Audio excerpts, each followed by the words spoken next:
São as coisas absurdas do nosso país que a gente depois esquece.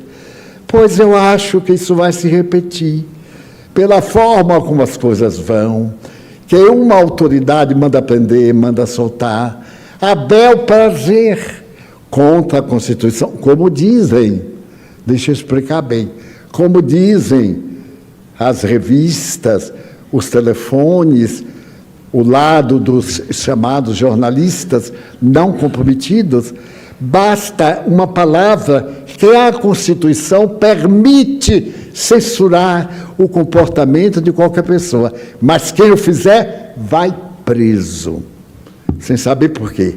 Então estamos numa situação que só com Jesus vamos obedecer, porque é melhor ficar livre do que na cadeia, porque é livre a gente ver o fim de todos. Todos vão morrer. É uma beleza a morte, todos. Eu que tenho uma vida larga, 96 anos, mas eu já vi foi gente morrer. Gente que ameaçava o país, que ameaçava... Aí teve uma feridinha, morreu. Vocês vejam, os grandes dominadores do mundo, Gengis Khan, o homem que era tão cruel, como ele era analfabeto, ele contava as pirâmides de cadáveres para ver em que batalha ele havia morto maior número de pessoas. Vemos os grandes conquistadores, o maior deles de todos os tempos, morreu com 32 anos. E morreu de uma enfermidade que graçava no país em que ele estava em guerra. Então a morte é uma bem-aventurada. E eu noto uma coisa peculiar. Todo ditador vive, morre de velho. Nós temos o caso de Portugal. Então, ele morreu de velho, coitadinho, e governou Portugal de uma forma cruel. Até hoje se tem as marcas. Espanha, com o generalíssimo Francisco Franco, meu parente, ele não sabe, mas eu sei que ele é meu parente. É que rico não gosta de ser parente de pobre, mas é Francisco Franco. Nós somos francos de origem espanhola, vai ver até que eu tenho um pouquinho do sangue dele, mas não tenho não. Meu sangue é meio d'água, eu não aguento ser ditador de nada, nem ditador da verdade, porque sou do tipo que admito que cada um pense o que quiser, é um direito que nós temos. Então, o Evangelho de Jesus experimentou tanta diatribe. Outra que nós já falamos aqui oportunamente, a igreja fala, seguindo uma tradição babilônia, que Deus é a Santíssima Trindade. A tese é indiana, Shiva, a deusa de 3 faces. Então nós temos Deus Pai, Deus Filho e Deus Espírito Santo. Eu me lembro tanto, ia batizar uma criança e tinha que fazer a fórmula do batismo sacramental. Eu te batizo em nome do Pai e do Filho e do Espírito Santo. Se não botasse o E, não estava batizado, porque é uma fórmula, é um dogma. E aqui na mansão nós não batizamos ninguém. Todos ficaram sem batizar. E até hoje, meus filhos adultos, alguns já com 70 anos, continuaram sem batismo. Porque não há nenhuma necessidade do batismo. É um dogma, é uma fórmula. Jesus não instituiu.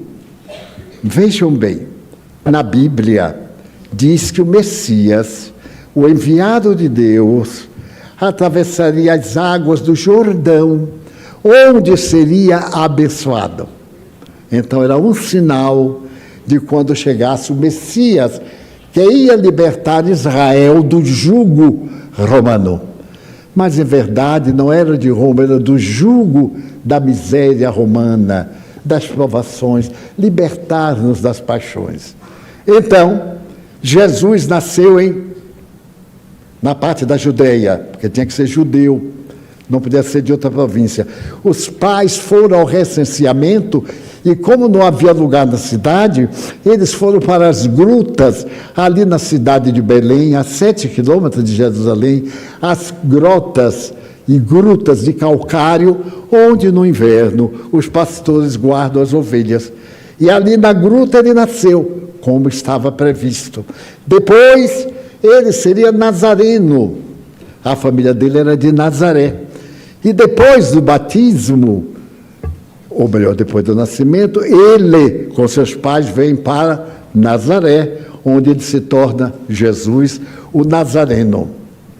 Espero que os senhores estejam entendendo o meu raciocínio. Mas então, a igreja estabeleceu que Deus era uma trindade. Deus era nosso Pai, mas era também Jesus. E era o Espírito Santo, as vozes espirituais. No Evangelho não tem nada que confirme. Então, o que fizeram os tradutores do Evangelho? Há um momento em que Jesus diz o seguinte: eu sou o caminho da verdade e da vida. É uma frase linda, ele é o caminho. Ninguém vai ao Pai senão por mim. Então ele mostra que o Pai é outra pessoa. Ninguém vai à verdade senão por mim. A igreja que fez: eu sou o caminho, a verdade e a vida. Se ele é a verdade, ele é Deus. Se ele é o caminho, o próprio caminho, ele é Deus. Então, para poder sustentar essa tese, fizeram a tradução sem colocar o artigo. Eu sou o caminho da verdade. Quer dizer, ninguém vai a Deus senão através dos meus ensinamentos. A mim é de uma lógica irrespondível. Ninguém vai ao Filho senão através de mim, porque o Filho era ele, mas Deus era outro, para seguir a verdade. Então a igreja conciliou, adulterando a frase. É muito comum, porque eram doutrinas, ouvido e palavra. A arte de escrever era rara. Havia aqueles que eram os escriturísticos. E eles iam fazendo, mas nas cópias, alguém olhava e dizia: não, aqui precisa de uma vírgula. Quando nós lemos qualquer coisa ou conferimos, eu próprio recebo a carta de uma pessoa. Leio e vou pontuando no meu jeito, porque pontuação depende muito de cada um de nós. Do Brasil, quem melhor pontuava era Humberto de Campos. Então, o príncipe das letras, que era um grande escritor, respeitava Humberto de Campos como o mais perfeito pontuador. E a gente pode ver isso no livro A Boa Nova. É uma obra psicografada de Humberto de Campos, de uma beleza ímpar. Daí as traduções foram modificando. E hoje o Evangelho que nós lemos é algo parecido. Como se alguém vos perguntar: o que foi que Divaldo falou hoje? Farão uma síntese do que entenderam que eu falei, e não exatamente do que eu falei, porque a nossa memória guarda de acordo com o nosso pensamento. Eu ouço uma história e adapto a minha forma de ser. Daí o mesmo fato, quando 2 ou 3 pessoas testemunham um latrocínio, um acidente, cada um conta de uma forma, porque cada um tem uma emoção. Daí a sabedoria do júri é tirar da narrativa o que a pessoa colocou do seu inconsciente. É muito difícil 2 pessoas dizerem a mesma coisa depois de ter ouvido. Pode experimentar. Tem uma conversa com sua mulher e depois peça para ela repetir ou vice-versa. A pessoa memoriza o sentido, mas não as palavras.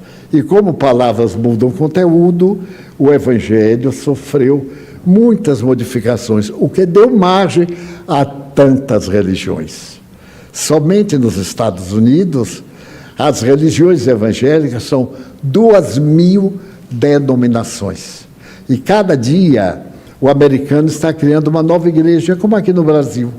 Se nós sairmos aqui para pegar a paralela e descermos aqui determinada rua, em um pedaço de 100 metros tem 10 igrejas. Eu acho maravilhoso, porque elas ensinam bem a prática da dignidade, educam a mulher, e elas combatem o adultério, a vida dissoluta, é um grande bem. Então eu imagino se 10 milhões de adeptos de tal denominação não tivesse religião, o que seria socialmente?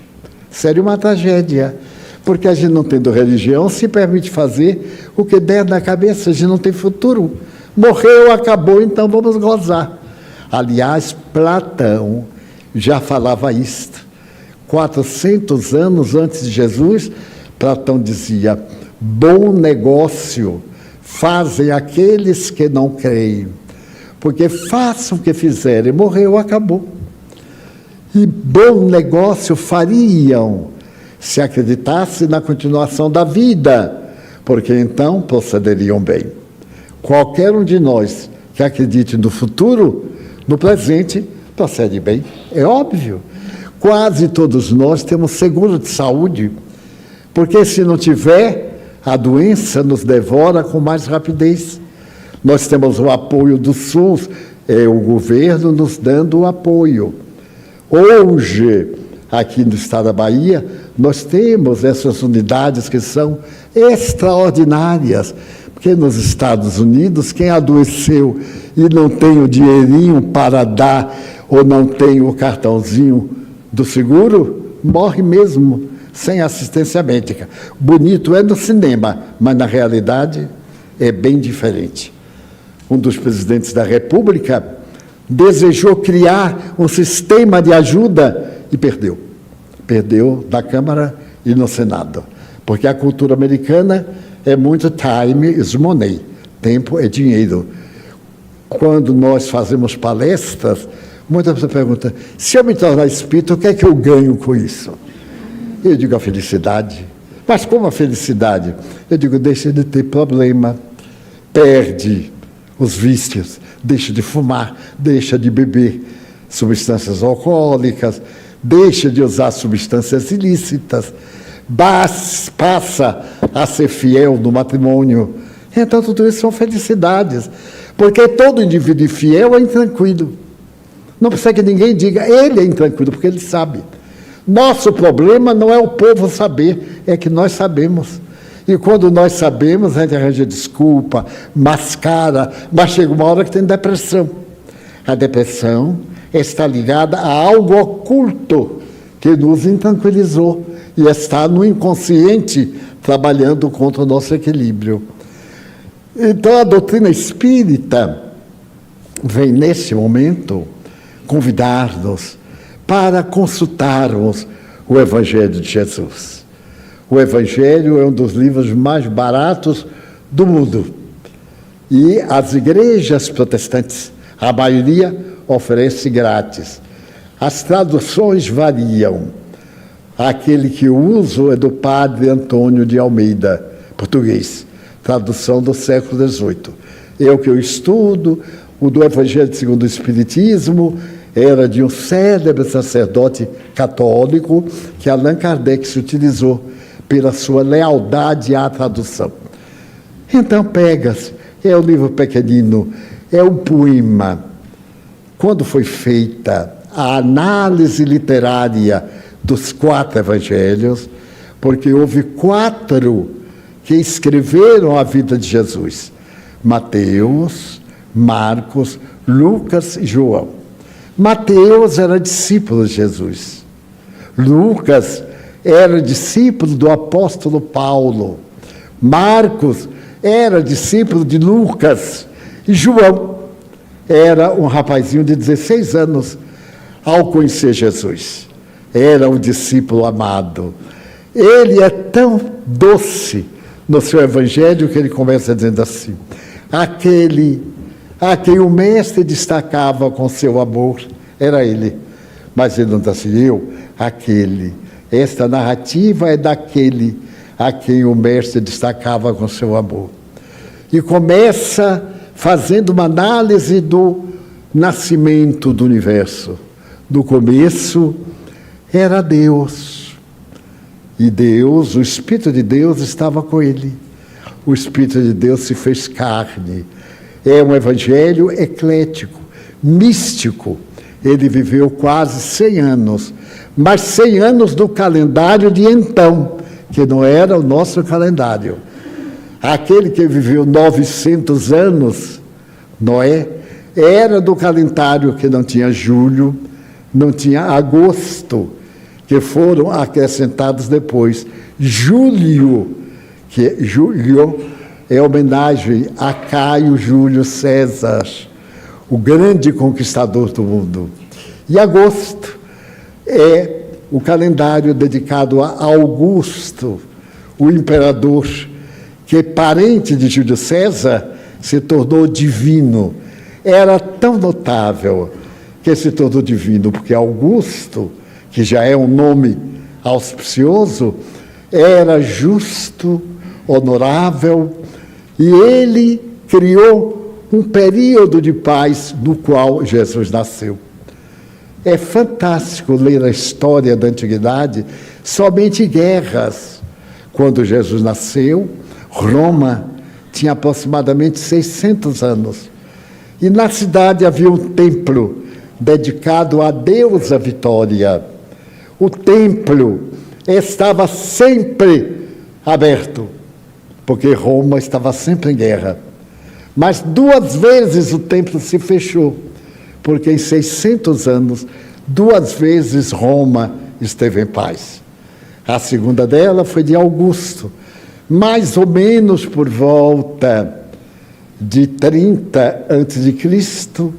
até 5 a.C., quando Augusto morreu e veio Tibério como imperador. A vida de Tibério, imperador, é de uma beleza também incomparável. Ele morreu em Capri. Ele adorava a Gruta Azul de Capri. E o palácio em que ele morreu foi redecorado por aquele autor que escreveu a respeito da Itália e que deixou uma obra das mais grandiosas cujas histórias eu contei aqui 2 vezes, Flopete e a senhora Mamsa. Então, o Evangelho é uma narrativa. Mateus viveu com ele. Tudo que ele falava, Mateus anotava, porque era o único que sabia escrever bem. Os outros faziam arranjos, eram todos galileus. Galileu significa que moravam à borda do mar. A maioria deles era pescador ou filho de pescadores. E Jesus chamou 11 pescadores. Mas chamou também um intelectual, que era judeu. Os judeus eram intelectuais.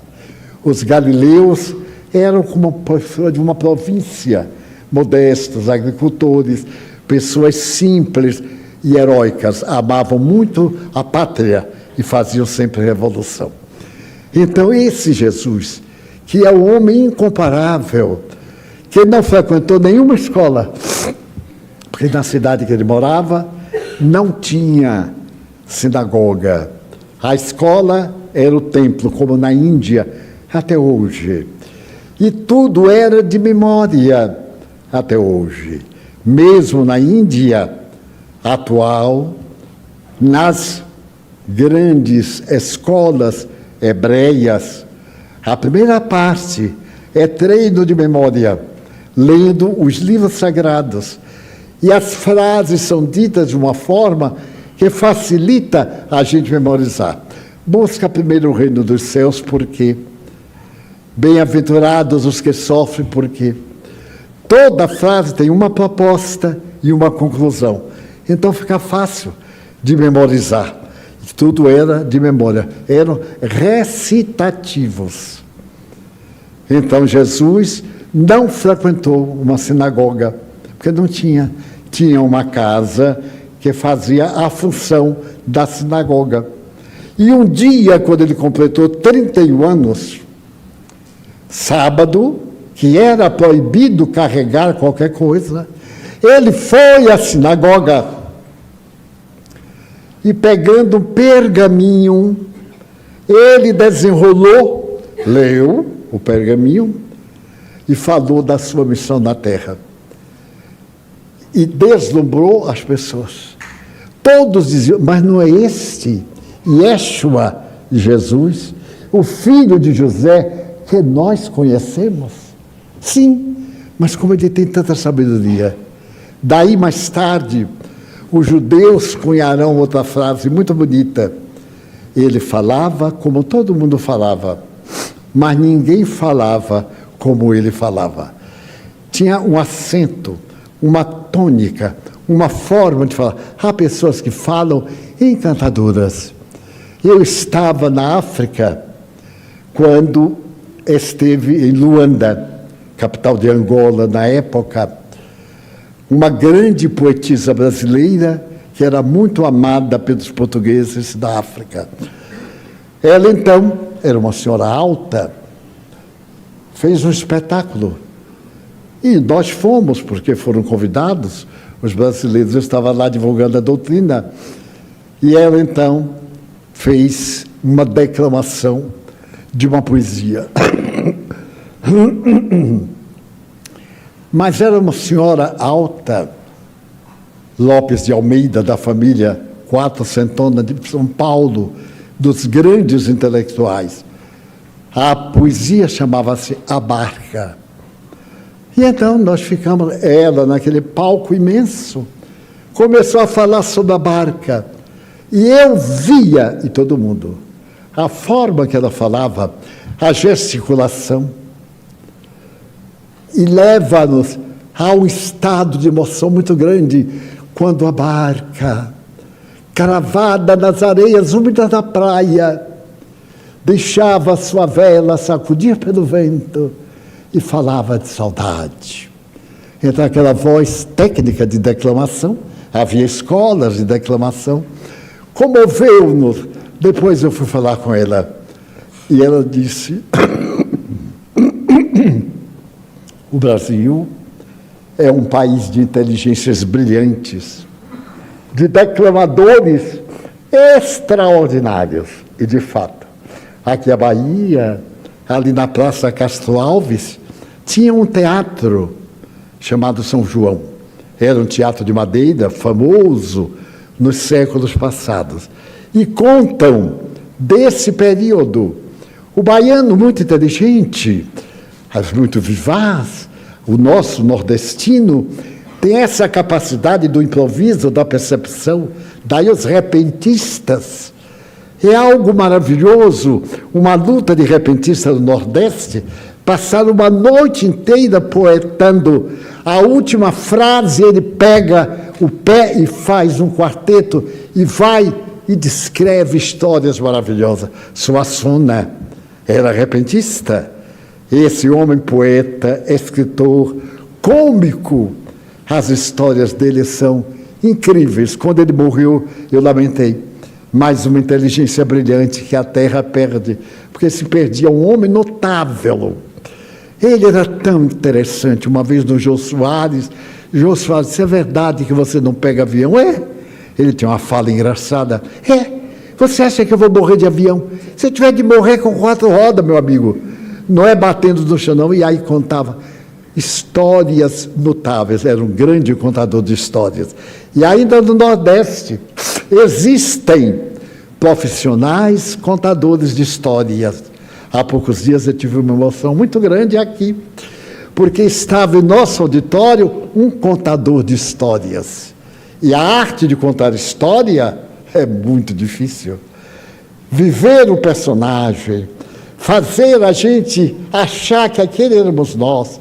Então ele me disse que é professor, e eu o saúdo caso ele esteja, e também agradeço ele pertencer a essa elite de intelectuais. Ele me disse que faz conferências como contador de histórias. É uma arte muito bem vista da Europa, de tradições medievais, narrar histórias. E minha mãe era uma grande narradora de histórias.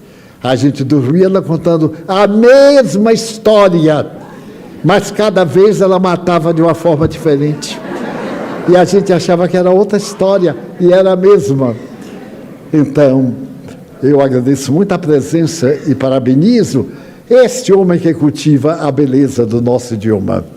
Infelizmente, no Brasil, a literatura não ensina a poesia. Em todo o mundo tem cursos de poesia, o estudo dos clássicos. Aqui não, a pessoa pega a internet e responde tudo pela internet. E fica estupidamente ilustrado, com o diploma e a ignorância, porque não sabe, o que é uma pena para a pessoa e para a sociedade. Cada vez vemos, por exemplo, as músicas, não tenho nada contra, seja lá do morro, seja da moto, seja o que for, mas é uma música que não tem nada. Então a pessoa cantar uma música, como eu ouvi há pouco tempo, chamada Ai Ai. Ai Ai. Como era a música? Ai Ai. Ai Ai, ai, ai, ai, ai, ai, ai, ai, ai. E foi sucesso. Aqui no Carnaval também apareceu uma que eu ouvi e disse, Deus me perdoe, antes eu fosse surdo para não ouvir uma barbaridade dessa. Mas ela faz bem? Ótimo. O bom é que nos faça bem, não que nos deprave. Porque a depravação é uma tendência. Ela é inerente ao ser animal. O ser animal é inerente a fazer a coisa pelo instinto, não pela razão. Daí, qual é o brasileiro que não dá um jeitinho? Dá um jeitinho. Eu também dou, coitado. Uma vez, uma alfândega na Alemanha, em Bonn, o alemão veio e eu estava carregando um valor superior ao que a lei permitia, e ele pegou o dinheiro, eu tirei do bolso, mostrei, ele ficou olhando para mim rindo, e eu também fiquei rindo. E ele disse assim, quanto tem? Graças a Deus eu não sabia quanto era. Eu disse assim, eu não sei quanto é. Posso contar? Eu digo, pode, Ave Maria, Pai Nosso que estás no céu, santificado. E ele não contou. E então ele disse, como você falou a verdade, ok? Eu disse, ia. Eu acho lindo ia. Ia. E aí, pô. Estou ia até hoje. Então, dei um jeito. Porque aí a gente fica logo arranjando a desculpa. Eu não, eu digo a verdade, mesmo que pague o preço depois. Mas você não sabe que eu não podia? Sei. E porque fez? Sei lá. Me deu vontade de fazer, eu fiz. Mas agora vai pagar. Pô. E peço a Deus para não pagar, não é? Enquanto eu digo, vou pagar, Pai Nosso. Daí, meus amigos, o Evangelho foi considerado por um grande estilista o mais lindo livro que já se escreveu. O Evangelho de Lucas. Leiam. É pequenininho, é o menor de todos. Lê em 3 horas. Então, marque cada dia 10 minutos. Enquanto deita, deixa o Evangelho ali, lê 10 minutos. É de uma beleza. As frases ditas por Jesus. Olhar para uma pessoa estranha e dizer assim, vem e segue-me. Vende tudo que tens, dá-o aos pobres. Vem e segue-me, e eu te darei o reino dos céus. É uma esperança maravilhosa. Um amigo me disse, e se não for verdade? Eu disse, mas foi tão bonito. Porque o ser verdade é eu aceitar ou não. Se eu aceito, é verdade. Se eu não aceito, ela não é verdade para mim. Embora seja uma verdade universal. Não é mesmo? Quando diziam que as estrelas são lâmpadas mágicas que Deus coloca no céu para iluminar as noites, a gente acreditava. Só que durante o dia as estrelas também estavam iluminando o dia. É porque as estrelas não são mágicas, são mundos que a nossa Terra é um grão de areia.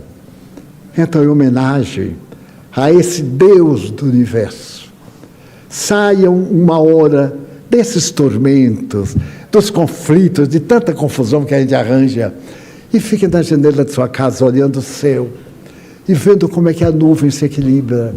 Ou caminhando num bosque, mas um bosque que tem muita gente, porque senão é capaz de voltar no caixão. Até Deus mudar a paisagem brasileira, que vai mudar. Porque a lei é de lá para cá. Vê a chuva, está este calor, se bate uma chuva, derruba. Nós estamos vendo a terra chorando, abrindo buracos em todo mundo.